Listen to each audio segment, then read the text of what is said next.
सीकर जिले का सबसे बड़ा एक्सीडेंट पॉइंट और नेशनल हाईवे नंबर 52 स्थित जिले के दूसरे बड़े रिंगस कस्बे के उप जिला अस्पताल में यूं तो कहने को 1 दर्जन से ज्यादा चिकित्सक हैं, लेकिन व्यवस्थाएं यहां ऊंट के मुंह में जीरे के समान है।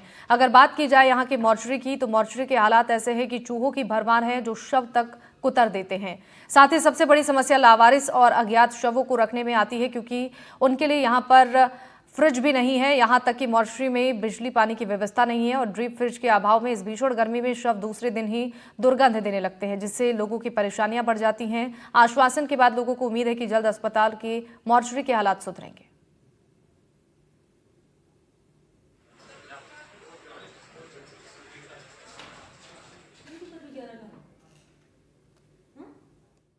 डीप फ्रीज के लिए उच्च अधिकारियों को लिख दिया गया है। श्रीमान माननीय एमएलए साहब सुभाष जी ने भी इसके लिए आश्वासन दिया है और उम्मीद है कि जल्दी इसकी व्यवस्था। लेकिन सर पिछले 2 साल से आश्वासन और उम्मीदों पे चल रहा है।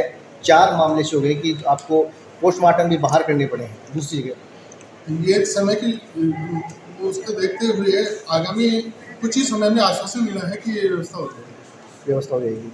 परेशानी कितनी आती है सर? आप खुद चिकित्सक? परेशानी तो मैंने खुद बाहर जाकर मैं यही कहना है कि परेशानी तो हालांकि होती है, लेकिन देखो गवर्नमेंट के काम है, थोड़ा टाइम तो लगता है।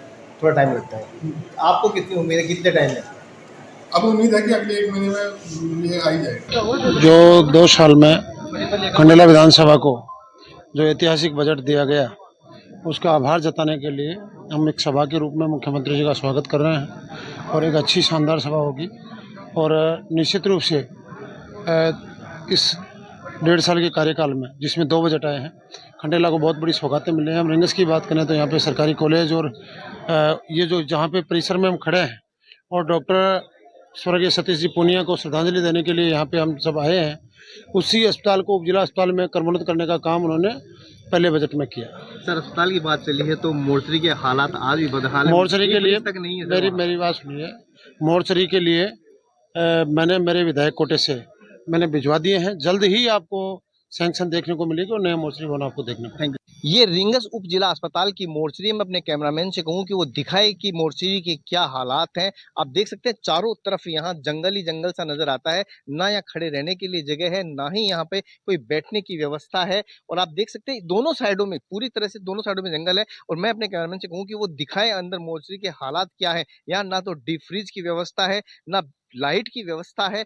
ऐसे में आप अंदाजा लगा सकते हैं, अगर देर रात एक्सीडेंट में कोई शव आता है, देर रात कोई अंधेरे में कोई शव आता है, तो क्या हालात हो सकते हैं। हालांकि कुछ काम थोड़ा बहुत अभी करवाया गया है, लेकिन आप खुद देख सकते हैं कि किस तरह से जो व्यवस्थाएं हैं। आप देख सकते हैं ये पूरे अंदर की व्यवस्था है। ये एक ही केवल टेबल है। अगर कोई सड़क दुर्घटना, सीकर जिले के सबसे बड़ा पॉइंट है सड़क दुर्घटना का रिंगस कस्बा, क्योंकि यहाँ सबसे ज्यादा, और अभी भी इस हालात ऐसे हैं कि बदबू आ रही है, खड़ा होना मुश्किल है। इस मोर्चरी को संभालने वाले जो यहाँ के सफाई कर्मचारी हैं, जो मोर्चरी को देखते हैं, हम उनसे बात करेंगे क्या व्यवस्था है, क्योंकि यहाँ खड़ा भी नहीं हुआ जा सकता। अब देख सकते हैं इस मोर्चरी के हालात कैसे हैं, क्योंकि बिजली तक नहीं है, पंखा लगा हुआ है लेकिन लाइट नहीं है। और सबसे बड़ी बात है कि रोशनी की व्यवस्था नहीं है। डीप फ्रीज तो बहुत दूर की बात है, डीप फ्रीज के लिए तो सब सड़ते ही सड़ते हैं यहाँ, लेकिन पंखा भी नहीं चल सकता।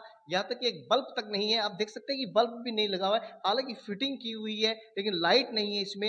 ये अस्पताल की वर्त हालात है कि अस्पताल प्रशासन कैसे इन व्यवस्थाओं को देखता है। मैं बात करता हूँ जो यहाँ के सफाई कर्मचारी, उनसे हम बात करते हैं कि क्या हालात है। बिल्कुल, आप यहाँ मोर्चरी को देखते हो जी सर, क्या क्या कमियां है? सर इसमें लाइट की कमी है, पहले भी पानी की कमी थी एक तो, फिर वो कुछ दिनों बाद में वो चूना वगैरह जड़ गया था इसका, तो उन्होंने दिखाया था मेरे को, तो चूहे वगैरह हो गए थे कहीं उस टाइम पे, मगर वो थोड़ी जगह को सही करवाई और अभी लाइट का तो नहीं करवाया। शिकायत गई थी कि एक सब को चूहे भी खा गए थे। वो सर वो क्या है कि उसमें थोड़े बिल वगैरह हो गए थे, वो मतलब पुराने टाइप के यानी पुरानी है काफी। नई मोर्चरी की जरूरत है। डीप फ्रीज भी नहीं है, नहीं है सर, डीप फ्रीज भी नहीं है। तो आप सुन सकते हैं कि यहाँ ना डीप फ्रीज की व्यवस्था है, ना लाइट की व्यवस्था है। पंखा लगा है लेकिन चलाने के लिए लाइट नहीं है, बल्ब लगाने की जगह है लेकिन बल्ब जलाने की व्यवस्था नहीं है। तो ऐसे में आप अंदाजा लगा सकते हैं कि सीकर जिले के इस सबसे बड़े उप जिला अस्पताल की व्यवस्थाओं के क्या हालात है। विधायक महोदय का कहना है कि सैंक्शन भेज दी गई है, लिख दिया गया सरकार को, लेकिन पिछले 5 साल पहले सरकार निकल गई और 2 साल इस सरकार को होने जा रहे हैं, लेकिन अभी तक व्यवस्थाएं ऊंट के मुंह में जीरे के समान है। हालांकि अभी इसको उप जिला अस्पताल घोषित किया गया है, अब देखना होगा कि व्यवस्थाएं कब बनती है, कब होती है। इस समय कैमरा पर्सन सहयोगी शरण के साथ बीएल स्रोत, एनडीटीवी, रिंगस। सीकर जिले के रिंगस उपखंड का सबसे बड़ा अस्पताल, उप जिला अस्पताल, यूं तो कहने को बहुत बड़ी जगह है और सीकर जिले में जितनी जगह इस अस्पताल परिसर के पास है शायद ही कहीं हो, लेकिन यहाँ की व्यवस्थाओं की यदि बात करें तो कई व्यवस्थाओं पे सवालिया निशान खड़े हो जाते हैं और उन्हीं व्यवस्थाओं में से सबसे एक बड़ी व्यवस्था है यहाँ की मोर्चरी। जी हाँ, यहाँ की जो मोर्चरी है वो इस तरह के हालात में है कि यहाँ डीप फ्रीज तक नहीं है। अगर शव को 2 से 3 दिन रखना पड़े तो शव बदबू मारने लगता है और उस डीप फ्रीज के अभाव में आनन फानन में दाह संस्कार करना पड़ता है। खासतौर से लावारिस शवों के लेकर के काफी परेशानी का सामना करना पड़ता है। पुलिस को या तो फिर शव खाटू श्याम जी की मूर्ति में रखवाने पड़ते हैं या फिर खंडेला और या श्री माधोपुर में, लेकिन अभी तक इस उप जिला अस्पताल के मोर्चरी को डीप फ्रीज का इंतजार है। हालांकि विधायक महोदय ने कहा है कि सैंक्शन भिजवा दी गई है, लेकिन 2 साल का कार्यकाल होने जा रहा है इस सरकार का भी और पिछली सरकार ने भी अस्पतालों के नाम पर जमकर घोषणाएं की थी, लेकिन यहाँ अभी तक कोई व्यवस्था नहीं है। मेरे साथ कुछ लोग हैं, हम उनसे पूछते हैं, जनप्रतिनिधि भी हैं।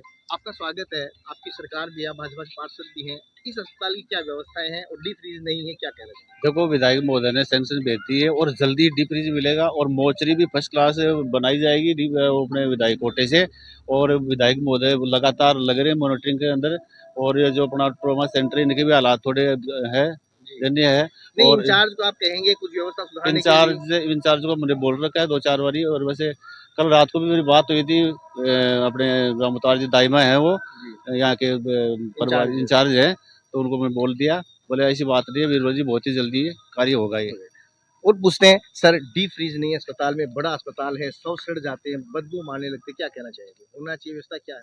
सर जी, ये यहाँ की डीप फ्रीज तो बहुत ही अति आवश्यक है, क्योंकि डीप फ्रीज के बगैर तो यहाँ से आप पीछे भी रास्ता निकलता है, उसमें भी बदबू मारती हैं डेड बॉडियाँ, और कभी कभी तो पूरे दिन 24 घंटे तक पड़ी रहती है। नहीं, 3 से 4 दिन तक भी पड़ी रहती है लावारिस शव। तो उसमें क्या है, आने जाने वाले को बड़ी बदबू मारते हैं।